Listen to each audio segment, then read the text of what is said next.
Okay, welcome everyone. So I do want to mention that today's assembly is funded with the Fallsburg Central School District School Climate Transformation Grant. And this grant aims to improve school climate through fostering school safety, improving equity in learning, strengthening school and community spirit, and much more. Additionally, the climate grant and everything that we do as a building, we are only able to do from the support of our central administration, our assistant superintendent, and our superintendent, Dr. Katz. So on behalf of the Fallsburg Junior Senior High School, I want to thank Dr. Katz for all his support, and I am now going to turn it over to him to make some opening comments. Thank you, Principal Roddy. Good afternoon, Fallsburg Junior Senior High School, and welcome to this very special assembly that was put together with you, our students, in mind. I don't have to tell anyone here what a struggle and challenge the past 14 months have been like, because we've all lived it. One of the things I can tell you about is how important it is to maintain proper mental health to successfully meet and greet the kinds of challenges we've seen in the pandemic and as part of our national backdrop. That's why we've planned and will continue to plan to bring you programs, presentations, and speakers so that you can be inspired, motivated, and driven to achieve, regardless of the obstacles life throws your way. At this time, I will ask Assistant Principal Brussel to take the floor and introduce today's speaker. Thank you and enjoy.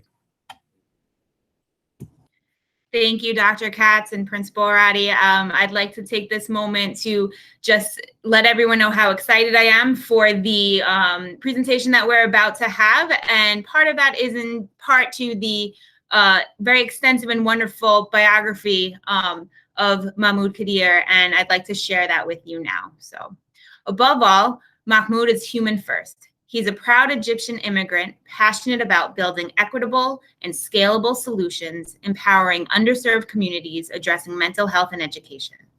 For the last 8 years, he's been working at the intersection of technology, government, health, and social impact.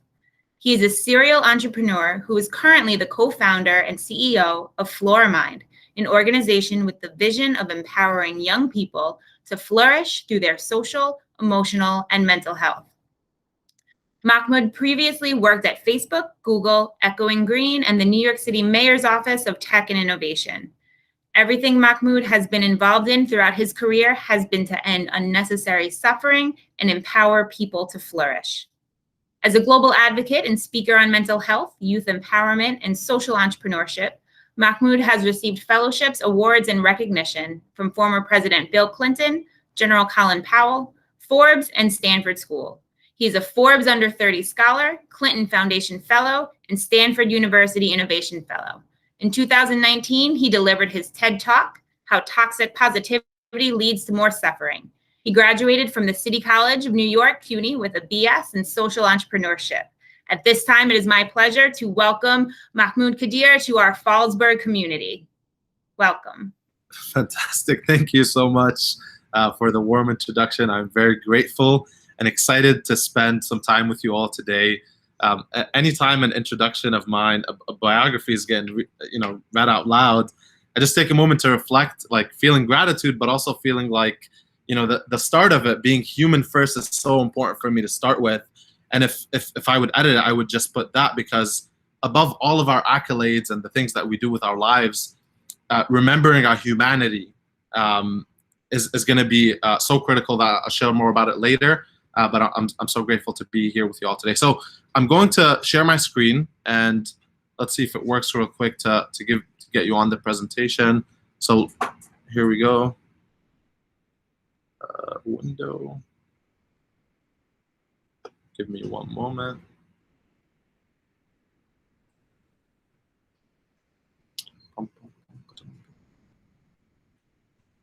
Okay.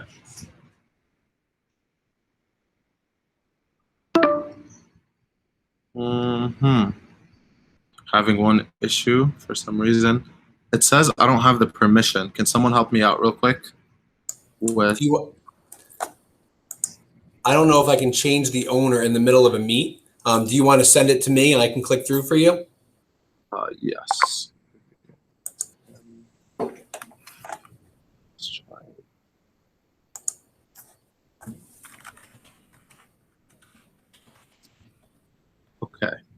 Give me a moment. I think, yeah, give me one moment. I think I'm gonna actually have to rejoin to send it as well. One moment. Okay, let's try it.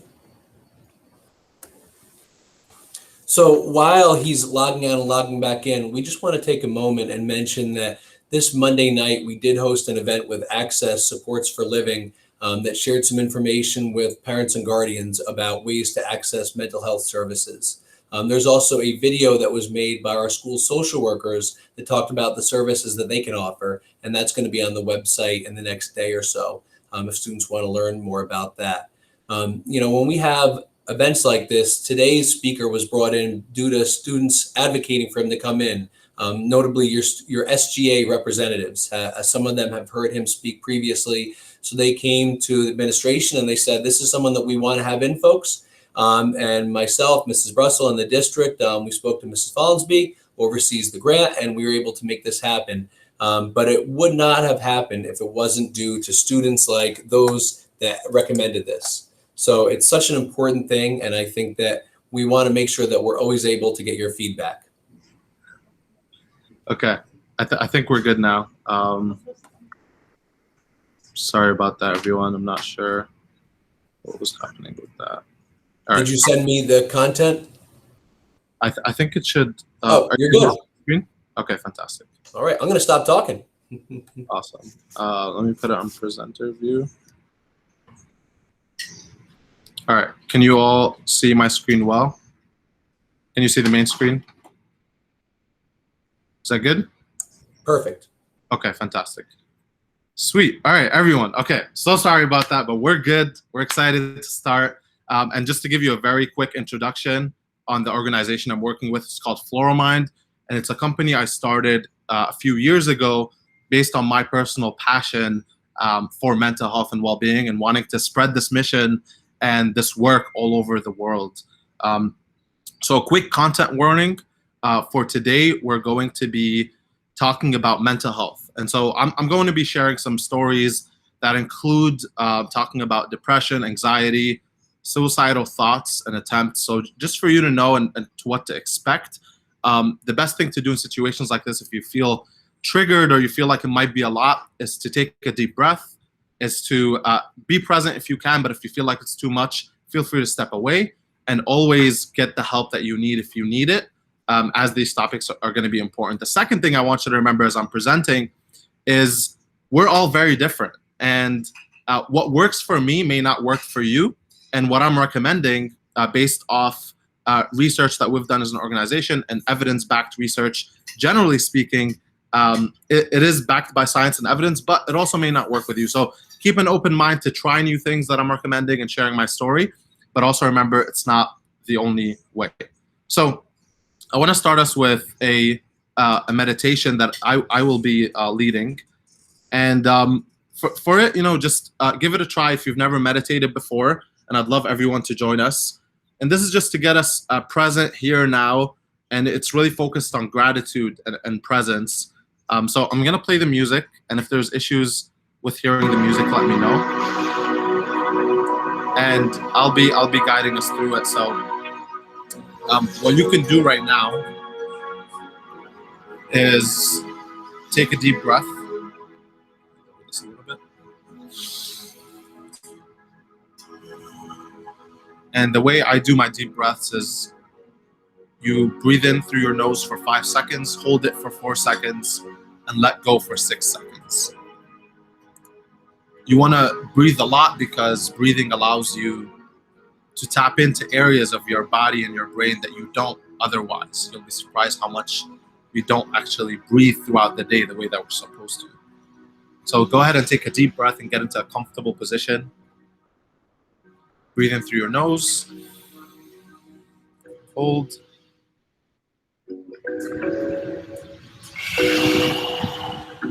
Breathe out. And as you take your next breath, I want you to close your eyes and make sure you're comfortable. Take another breath.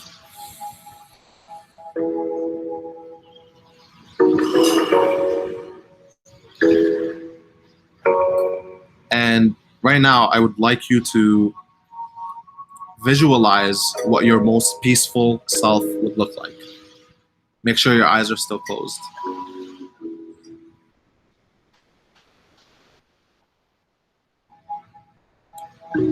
Think about where you are.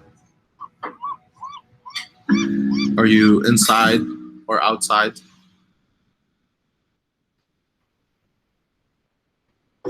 Is it night or day? Take another deep breath.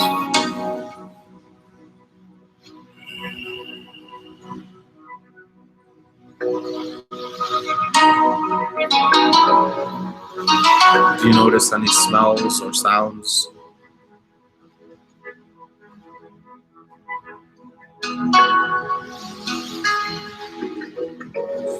Go ahead and breathe again.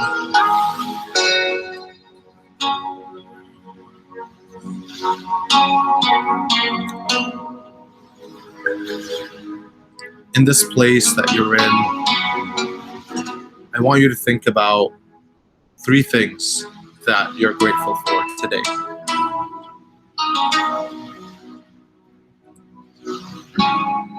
3 things that are a critical part of your existence, or something that you feel like has just been really nice. It's been great, an event, person, experience.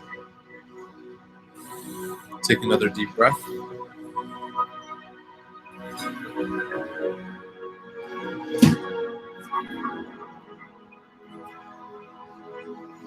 And make sure that you are being present.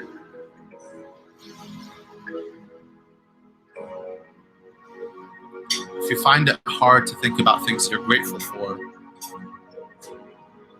there's no such thing as a small thing. It can be a breath of fresh air. It can be the food that you have today, the technology that you're able to access to join us today.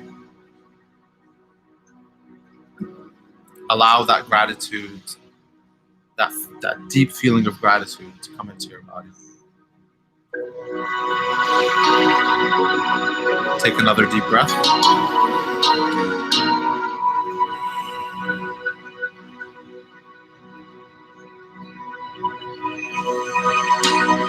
And enjoy that pleasant feeling of gratitude in your life.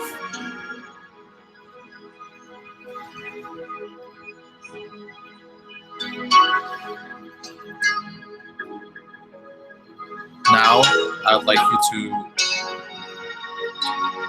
take your right hand, move it up to your heart, place it there.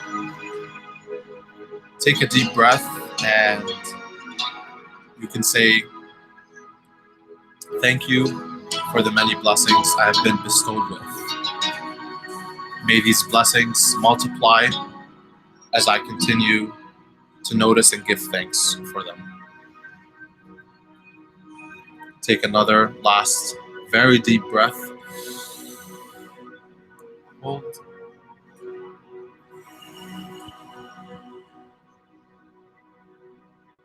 And when you're ready, you can slowly open your eyes and come back.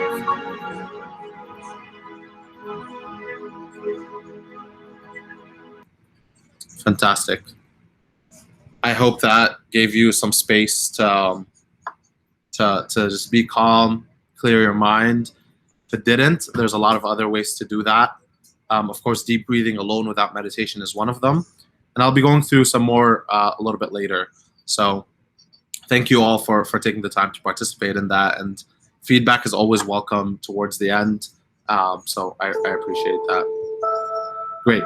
So this is me in 2006. And this was around the time that I had first come to the US. I'm originally an Egyptian. I was born in Egypt, and I spent the first few years of my life there. And when I came here, you could see a big smile on my face. I was so excited and so grateful for the opportunity to come to, what I grew up thinking and knowing was the land of opportunity, the land chasing the American dream. And my family got lucky. There's a lot of families around the world that wish they come here to get the opportunities that you all have. And I felt the same way.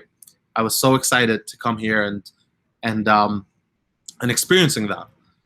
But when I came here, I faced challenges. I faced some challenges adjusting and being part of the group that looked very different than me. I was the only Muslim Egyptian in my entire class, and that had its own type of responses from people around me. And some of those responses included being called a terrorist, being called things like Osama bin Laden, being called a lot of other words that weren't very nice and started off as jokes, but ended as intentional exclusion, bullying. And that had a really big impact on how I felt and how I thought about the world. And so whenever I would respond or at least share some of my struggle, my experience, it would look something like this. I'm feeling really sad because someone called me a terrorist, for example. People around me, whether it's teachers, friends, family, with good intention trying to support me, would just say something like, you know, you're being so negative. Just be positive. Be positive about it. You'll be like, you know, just be positive about the situation. And I took that and I was like, okay, well, maybe I'm overthinking it. Maybe, you know, maybe I'm just not looking at the situation correctly. And that happened for a few years. Later on, as I went on to high school, I started feeling some really strong feelings of isolation because of not having really strong connections with friends. And that feedback looked very similar when you're sharing what's going on in your life and people meet you with these positivity statements like, just look at the bright side, like things will be fine. And people do that because it's what we've been told to do, it's what we've been taught, and they do it because they do want you to feel better. But it didn't work very well. So now I went from feeling like, okay, well, maybe I'm just not doing something right, to feeling like, you know, fundamentally there's something wrong with me, to not be able to just push on from these different situations, whether it was bullying, financial struggle, being called certain names, to a deep sense of shame, feeling like, you know, a really good example of shame that a psychologist describes is, you know, feeling guilty is a good emotion because when we feel guilty, we say, I'm sorry I did this to you, to someone else. Usually the guilt is from an action you did to someone else. Feeling shame sounds more like, I'm sorry I exist. You have a deep feeling that, you know, something is fundamentally wrong with me, and that's how I felt. And as I continued to grow older, those feelings got really stronger. And now they shifted a little bit, and I was suffering from clinical depression at that time in 2017. And what it sounded like was, I'm feeling depressed. I'm having thoughts of not wanting to live anymore. It was so difficult. And it wasn't, at this point, it wasn't just bullying from when I was younger, and it wasn't just having financial struggles. It was also an addition of going through challenges of working when I was younger. And they all kind of like mount up. And when you don't talk about them, they build up. And what ended up happening for me is feeling like I couldn't get the support that I needed. And that's what society would respond. The people around you are just being ungrateful. And for me, that hurt. And so I give you another example of what it looked like. This one's is a little bit different. And you know, when you suffer from depression and people tell you just cheer up, it's like, that's a great idea. I never thought of that one before. And that's how I felt, you know, especially the last few years of my life from 2017, around that period. And so that feeling was really becoming a strong feeling of hopelessness. And I desperately needed connection. And I can no longer, at this point, like around 2017, I no longer felt like I could just be positive about the situation. It got so bad that I remember there was a few times that I had not just had thoughts about not wanting to live and feelings, I actually tried to end my life. And I tried multiple times unsuccessfully. And it was a time that hopelessness and desperation turned into thinking the only way that I can avoid that pain is to not live anymore. And one night I was coming back from school, and this time I had a very concrete plan. And this plan was not going to fail because it was very clear I had the very specific steps. And I remember riding the subway. I live in New York City, so I was riding the subway home. And I went up the stairs in our house, and I was going into my room, and I was just ready. I was like, this is it. I can't anymore. And my mother stops me, and she grabs me by the shoulder, and she says that I saw a note that you wrote, and this is that note. And she was crying, and I started crying, and she said, what does this mean? And this was a small part of the note that said, I'm tired of being tired. I would rather be dead. I don't want attention, I swear. I don't want to be a burden on other people. I don't want to be a burden on anyone. That's why I don't like talking to people. I'm so sorry.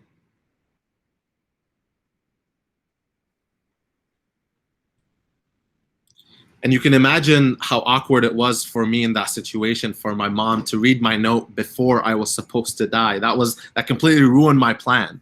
I thought, you know, I had this plan, and now she ruined it. And I was angry at my mother for a bit because I thought she was being very intrusive. I was like, how dare you go through my notes? How dare you go through my laptop and pull that up? And I never really understood. I stopped talking to her for a few months after that. And we never really opened up the topic again. And finally, like a few months ago, or I would say, well, it feels like maybe a year ago, I was able to come up with the words and the explanation after deep reflection on what I grew up and what had happened. And basically for me, it was what I shared with you, that growing up, I was always invalidated and made feel shameful for the experiences that I was going through, and not able to get any type of mental health support, whether it was some type of conversation that actually validated what I was going through and showed me that I needed help, or you know, therapists, anything at all. And the resources were not very available.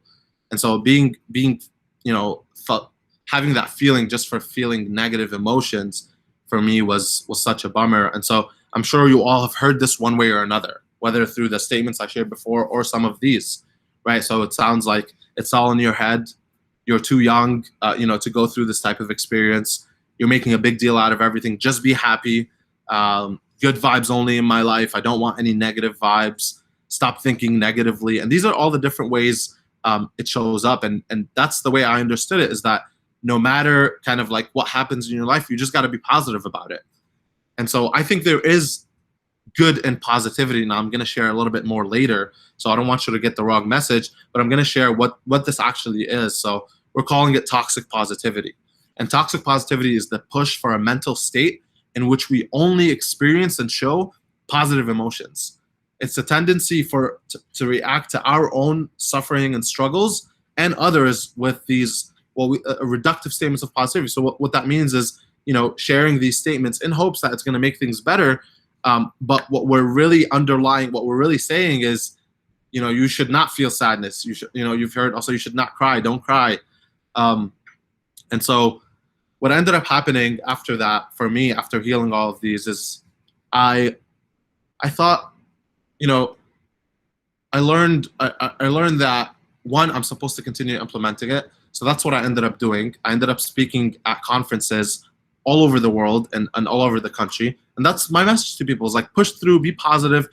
And while I was showing this like positive facade, I was still like going home and crying at night and still thinking about like how like messed up my life is, how I feel like I can't control anything. And around my friends, it was the same. This is actually a good representation of what I built around me, this good vibes only zone. So whenever a friend would come up to me and be like, hey, like I'm going through something tough, I'd just be like, yo, good vibes only. Like you just gotta be positive about it. No negativity. But in reality, this is more of what it looked like for me. I was putting up this positive facade, always smiling, always being the positive person in people's lives. But I was really sad inside. And so for me, when I was feeling this overwhelming shame of not wanting to live anymore, not wanting to continue living, feeling like I was doing everything wrong, what I wanted to hear more than anything else in the world was something like, you know, Moody, Mahmoud, I hear you. I see that you've gone through some really difficult, times, and I'm here for you. Despite that, it's okay to feel crappy when things are crappy in your life, and I'm willing to listen to you and be a supportive person in your life. And that's empathy. That is the power of intentionally trying to step in someone else's shoes to say, before I respond to someone or to myself about what's happening in my life, let me just take a second to really try to understand what's happening. Let me be curious, having curiosity to ask questions so that those questions can be a means of dialogue instead of a way to make assumptions about your life or someone else. And for me, when I reflected on this a year or so ago, that's actually what saved my life. And I only realized it when I was processing with someone else externally, that when my mom asked me those questions, and even though they were so annoying, those questions were a way of her showing me that she cared about me. She kept asking me questions for months. I did not want to talk to her about it. I kept, shutting the room, my door. I did not want to talk about it. I did not want to talk about it. And that was her way of showing she cared. That was her way of showing that, you can get through this, push through. I remember one thing my mother told me when I was going through another tough area was a breakup, which I'm sure you're all going through different relationships in your life. And she said, feel the pain, let it bleed, and then let it go. And sometimes people tell you things in your life and you don't really listen to them because you think no one will understand what I'm going through. No one will understand my specific struggle. No one will get it. Nobody's going to get me. And what I realized later on in life, I thought it was true. I realized later on that while people may not be in your mind and understand your very specific experience, people can still help you. They can still relate to you. They can still provide you with empathy and support if you allow them to. So this is one of the things I'll share with you a little bit later about how to deal with this.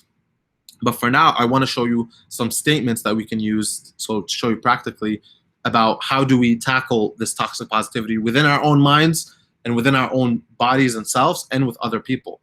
And so instead of saying something like just be positive, we can say something like, it's never great to feel like that.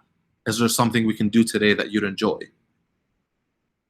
Instead of saying something like, stop being so negative, we can say something like, it's pretty normal to be angry in this situation, and I'm here for you. Instead of see the good in everything, we can say something like, I don't even know what to say right now. I'm just so glad you told me. And sometimes you don't even need to say anything. Sometimes a hug can go a really long way. Or sometimes staying with someone in silence, like, hey, I know you're going through it. I'm just gonna sit here with you and just be here, be present. And so what I would switch, instead of saying good vibes only or positive vibes only, if I could redesign that, what I would say is all vibes welcome. And I would hope that you would take that and figure out how does that apply into your life and other people. And so I thought a little bit more about how can I share with you some really practical tips besides the story, tips that I've learned along the way. And I have 9 lessons that I'll try to go through in a really effective manner. Feel free to take notes. Feel free to just remember maybe one of them that resonates with you. And that's the most important thing for me in this presentation, is you walk away with at least one thing that you're like, that changed my mind about how I think about mental health. And so the first one is actually a mistake when I was giving my TED Talk, a mistake that I made that I want to show you this mistake. It's very short. It's just a few seconds. So here we go. Today, I've come a long way. I've healed. And that is thanks to being able to actually seek help to my friends and my family, to my stronger faith, and being able to understand my mental health better. So parts of that are true. Parts of that are true in the sense that, yes, I have come a long way in my healing journey. Yes, I've learned how to take better care of myself. But when I said I've healed, it made it sound like I'm all good. Like there's nothing else that was going on in my life or nothing else that can go on in the future that it made it feel like mental health is a check in the box item. Like you learn something and you're like, boom, I'm good. I'm good for life. I'm set. And it's totally not the case. It's totally not the case. And I realized that healing is actually a lifelong journey. Today, that healing looks something more like this. That you think it's going to all work out. But actually, if I can even redesign this slide, sometimes you'll feel like you're all the way at the bottom. And then you slowly come back up because you learn different ways that you can heal and grow that are not, you know, that are not definite. It's not a, you know, checklist. It's rather a process of healing and growing. So that was one of the biggest learning. The second one is that being positive all the time is not human. So positivity can be extremely helpful. And I'm going to share with you something I like more than positivity in just 2 slides. But it's really impossible to be positive all the time. So I don't want you to ever make that a goal. Or even another one is being happy all the time. You can't be happy all the time. Life wasn't created for us to be happy all the time. It's literally impossible for you to do that. We experience a lot of struggle in our life. And like you see on this diagram, we look at mental health like a spectrum. You can feel healthy and have these normal mood fluctuations. And you can be in a different state. You could be in a reacting state. Sometimes you could be in multiple states at the same time. And that's something I want you to remember, is that it's not possible for you to do that. There's some videos that I want to share with you. I know you all love TikTok, and I've been on TikTok surfing and seeing what kind of content is out there. I think this is a nice one to share about a song that this creator wrote. I get over, well, would you look at that? Another person telling me that I should just relax, calm down and take it easy, everything will be okay. Yeah, sure, cause that's what they all say. But oh, my mind is really my friend. Sometimes I can hear my dreams calling me, but all these doubts are haunting me. Why is it always right before I fall asleep that I get overwhelmed so easily? My anxiety.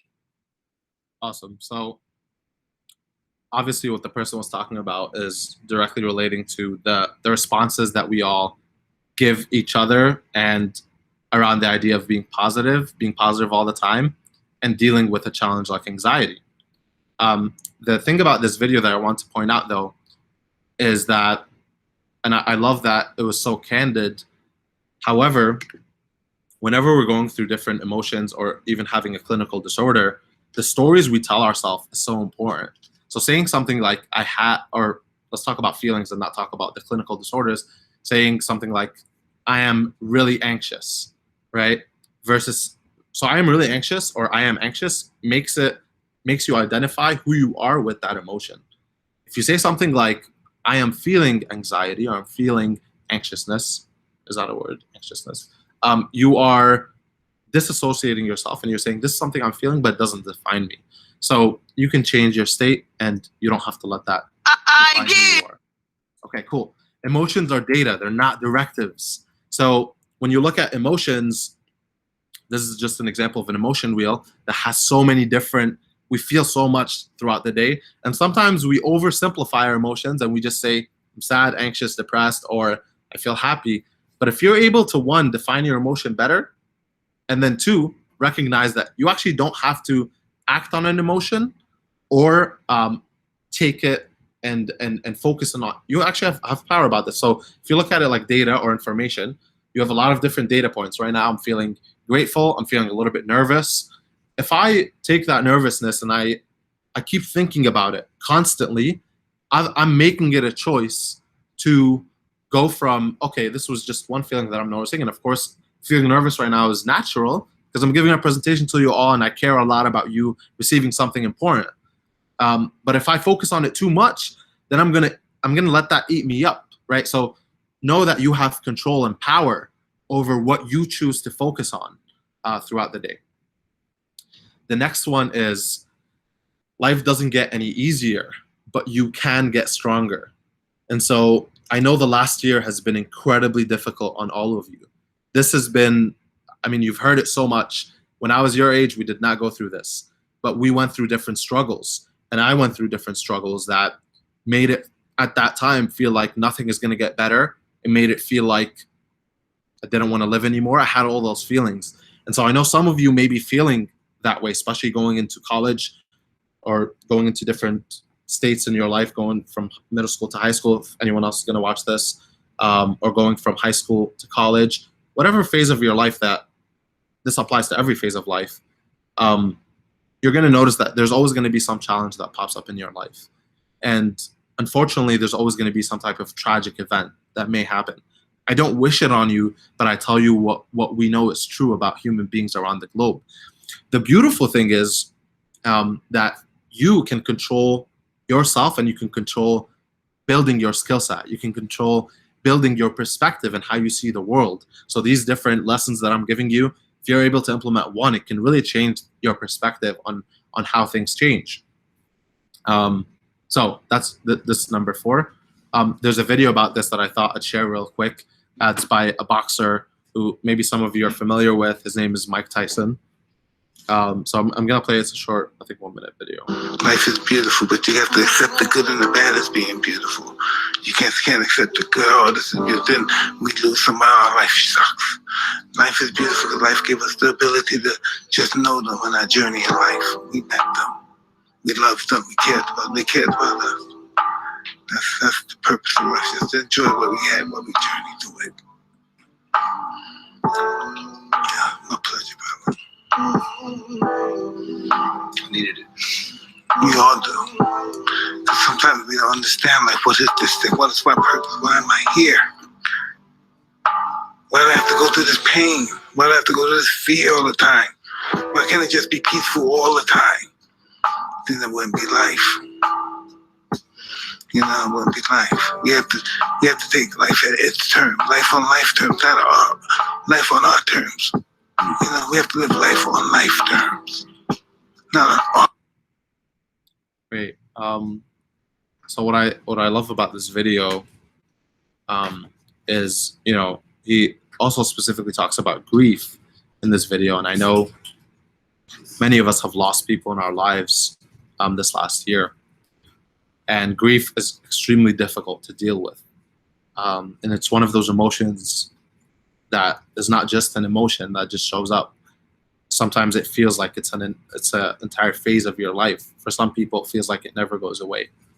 And this relates back to what we're talking about, that life is not going to get easy necessarily, but if you're able to accept life as it is, meaning you see the reality and you see that there's ups and downs, there's things that are going to go really bad, there's things that are going to go really well, then it'll really help you. It'll help you have some peace as you journey through life. So the next one, Life is beautiful. is to treat yourself like someone you love. And this one for me came from a conversation with a mentor of mine who I was sharing with him that I just felt like I was going through a lot and I just didn't know. I was so stuck. I didn't know what to do. And he was like, you know, I've been reading about self-love recently and that concept of self-love, and I hadn't been really introduced to it. And he asked me a question, and I want to ask you that question. I want you to think about it, and I want you to actually list the answers. He said, tell me about the top 5 people that you love in your life. And I want you to think about it for a second. Who are the top 5 people that I love in my life? And list them. You don't have to list them in any particular order. So you can say, you know, okay, I love my mother, or I love my father, or my guardian, or I love someone in my life. I love my teacher. I love, you know, someone that you may know. I love the superintendent of this district, whoever, right? Whoever you appreciate, love. And then he told me when I listed, and it was mostly people in my life and my parents, he told me, you know, I noticed you put so many people on that list, but you didn't mention yourself. And for me, I was like, ooh, like, you're right. I don't know. I mean, usually you wouldn't think about loving yourself, but loving yourself is such an interesting idea, because it's not just, you know, a concept that's in the air, like, oh yeah, just love yourself. Loving yourself is not, it's not a nice bath. Loving yourself is a consistent action every day that you show yourself that you love yourself by doing things that are good for you. They're good for your body, good for your health, good for your school. good for the people in your life. So this one really resonated with me and really made a difference. The next one is creating hope and optimism. So this, for me, if you ask me what's better than positivity, this is what I would tell you. This is what better than fake positivity is hope and optimism. And this is a quote by John Lewis, who was a leader in the civil rights movement. Here you can see him all the way on the far right.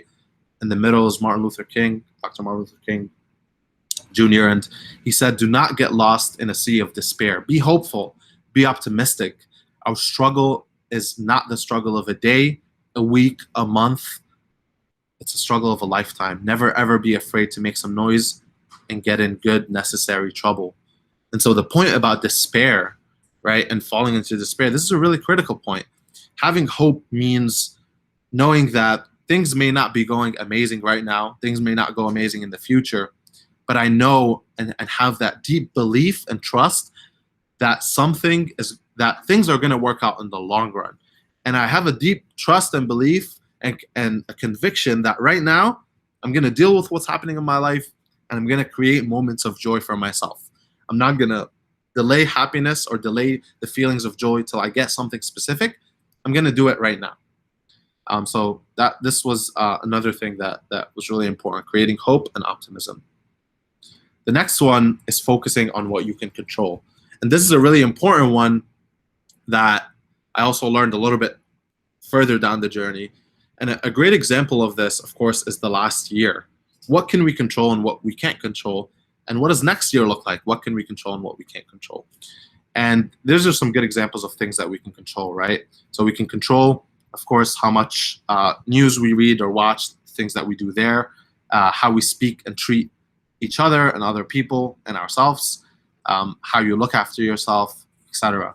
Some of the things that you can't control are how other people, feel about you, how they talk about you. You can't control the situation with COVID necessarily, unless you do a small, you do your part a little bit, but you can't control some of those things. And that includes, for me, how people think or feel about you was really important, because it impacted me so much when I was younger, that people thought of me a certain way. They thought of me as this person that they didn't even know. And that really impacted my mental health. And so if I can tell you like how much of a big impact it will make, if I can demonstrate, I wouldn't be able to. If people are calling you names, or you feel like people in your life are not appreciating you enough, etc. You try to remove how much you care about that, and you try to focus on what you can control. I think that'll go a really long way. So we have just a few left. This is a funny meme I want to share with you all.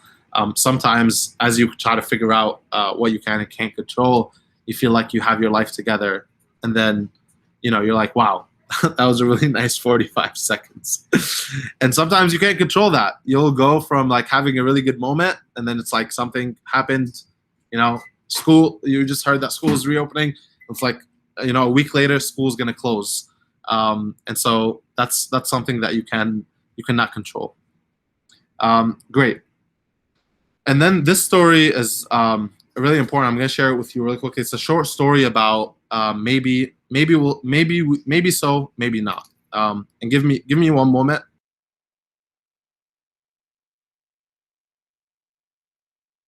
And so this story is about a farmer and his son. And this is what happened. They were going on a farmer and his son had a horse who helped them earn a living. And one day the horse ran away, and their neighbors, came up and said, "Your horse ran away. What a terrible luck. Like, what terrible luck you have." And the farmer responded, and the farmer said, "Maybe so, maybe not. Like, maybe it's good luck, maybe it's not. Maybe it's bad luck, maybe it's not." A few days later, the horse came back, and it came with a few wild horses to the farm. And the neighbors came and they said, "Your horse came back and brought several horses. What a great luck." And the farmer responded, "Maybe so, maybe not." Later that week, the farmer's son was trying to break one of the horses. But that means like get them away, get them out of the thing that they had them in. And he fell to the ground, broke his leg. The neighbors came back and they said, your son broke your leg. What a terrible luck." And the farmer responded and said, "Maybe so, maybe not." A few weeks later, soldiers from the army came, and they recruited all the boys for the army, and they did not take the farmer's son because he broke his leg. And again, the neighbors came and And they said, your boy is spared. What a tremendous luck. And the farmer responded again, maybe so, maybe not. And this story ends here, and this story shows you, sometimes we're very quick to judge events in our lives as good or bad, very quickly. And then we start feeling, if it's good, we're on a very high note, and then something may happen bad right after, and then it destroys how we feel, how we think. It might ruin our day, our week, our month. And then when something bad happens, we think it's so horrible that we also let that impact how we feel and think and act, not knowing that, hey, there might be more to this. So having some type of balance in how you think, I think, is really important. I know we had lost some time in the beginning, so I want to make sure, do we need to end exactly at 2, or are we good to continue for a few more minutes? I think we probably are okay for about another 5 minutes or so. Okay. All right, cool. All right, so I'll try to wrap up very soon. Great, so that was the story of maybe so, maybe not. This is the last tip. Assemble a team, ask for help. Your mental health journey does not have to be a lonely journey. What you hear sometimes, like, sometimes I see content where people say, isolate yourself, work on yourself for 3 months, 6 months, shut out the world. Your brain might also tell you these things when you're going through something tough. Like I said earlier, I'm the only person, or I need to go through it alone. Not true. Not true at all. Assemble a team, meaning have people in your life that you go to for different things around your mental health. So you might want to, if your mom is that person for you that you can talk to about issues in your life, that's fantastic. You might be in a position right now where things are not going well at all. You might feel like you're depressed. You might be facing some serious thoughts, like we talked about, like you don't want to live anymore. You might need to get some more serious help. You might want to reach out, again, to your parents to ask them, hey, can I see some type of professional? Ask the school for help. They always are able to connect you with some type of resource. The bonus one, and great, I'm actually almost done. I have a poem to share with you, and then we're done. The world would not be the same without you. And this is something really important I want you to remember as you go through some of the darkest and hardest times of your life, is that you matter. And without knowing you, I know that the people in your life love you so much, even though sometimes it may not feel that way. And without knowing you, I know that your existence in this universe, this is a random thing that popped up, the universe, when I rejoined. I don't even know why I rejoined, but it's so funny because in this universe, the world would not literally be the same if you had not existed. So there has to be meaning behind that, and I really implore you to explore that. Great. So this is a poem that I want to close with, and it seems like after that we have 2 questions to answer since we have 3 more minutes. And this is a poem by Rumi. He's a really famous poet that helped me a lot also to just think about all these different emotions and how to deal with my mental health. And he says, this being human is a guest house. Every morning a new arrival. A joy, a depression, a meanness, some momentary awareness comes from an unexpected visitor. Welcome and entertain them all. Even if they are a crowd of sorrows who violently sweep your house, empty of its furniture, still treat each guest honorably. He may be clearing you out for some new delight. The dark thought, the shame, the malice, meet them at the door laughing and invite them in. Be grateful for whatever comes, because each has been sent as a guide from beyond. And whatever guide from beyond means to you, if you believe in God, I think that can apply. I think faith is really important. If you don't believe in God, you believe in something else, the universe, whatever you believe in. Or maybe you don't believe in anything. But at least having that, the thought and the process that, hey, let's not demonize emotions. Let's not demonize how we feel. Let's explore it. Let's welcome it and try to accept it as much as we can. Great. So the 2 questions that you all asked. One, what advice do you have to a student who's feeling isolated? I went through a lot in this presentation. I would say, 1, remember to have hope, because I know a lot of schools are reopening, and as like vaccines roll out, COVID, is we're managing here in the U.S. at least really well. Remember these things every day, and of course, I'm sure you've already been connecting with people through video, through trying to, meet up with people online, and then I know people now are meeting up in person.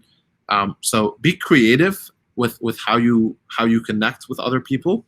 And I would say the other thing here is figure out creative ways to not just meet people. Sometimes we'll feel isolated even though we're around people. And the cure to that, or what I would prescribe to that, is have meaningful and intentional conversation. And that can be in the form of, there's some games online that or questions for deeper meaning and connection that you can look up, and they're very easy to find. All right, the last question is, I am failing my classes and feel like it's going to be hard to get back into the groove in the fall. What should I do? And this is such a great question because I have people in my life who are also going through this, my own siblings. And if you're failing your classes now, I think you still have some time to work on it. I feel like teachers that I've spoken to, administrators, they're extremely understanding about what's happening in the world, and they want to help you succeed. They're on your side, and so ask for help, and make sure that you owe it to yourself to get that help. Sometimes you'll feel like I don't want to do it, but sometimes you have to do the things that you need to do, despite how you feel. So don't chase how you feel all the time.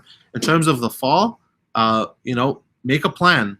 Use the tips I've said in this presentation and make a plan so that you can figure out why it's important to you to have an education. And I'm giving you these bigger life questions, like important.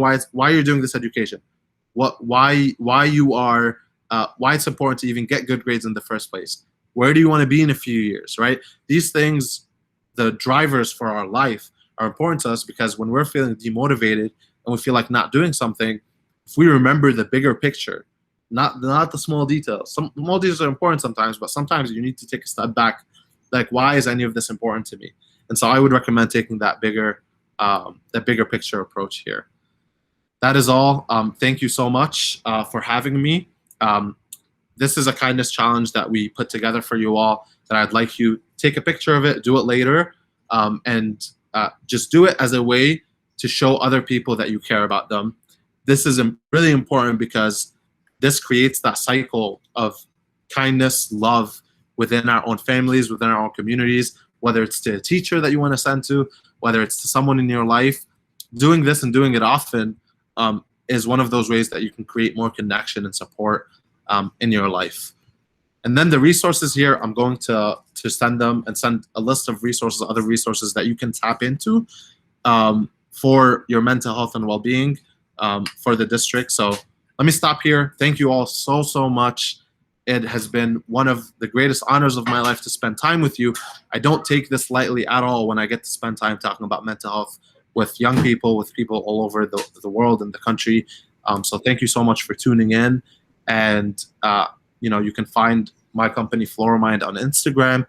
I'm also on Instagram if you search up my name and you have questions, and I'm happy to support however else I can.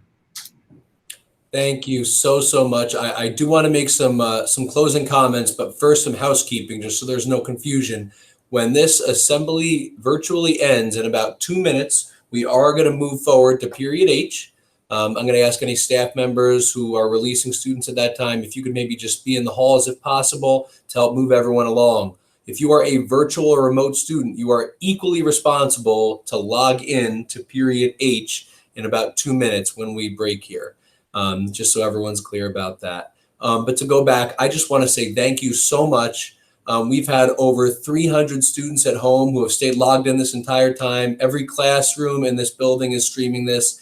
And I know as an adult, all the lessons that you went through and your ideas on coping and how to support others and ourselves, that's good for me to hear so I can be a better human being. I think it's a lot of timeless stuff. And I just want to thank you so much for sharing your message, your experiences, and these tips with our students. I'm getting a bunch of emails from students and teachers alike giving some positive feedback on this. So, I can tell you definitively you've made a huge positive impact here today. Thank you so much. Thank you so much. Thank you. I really appreciate it. And thank you for having me. All right. Well, thank you again. That concludes our presentation. Our classes can stop streaming or exit out of the live stream and release to the next period. I'll make an announcement in a few moments. Everyone that's online can log out of the live stream and log into their period H class. Thank you all so much. Have a great day.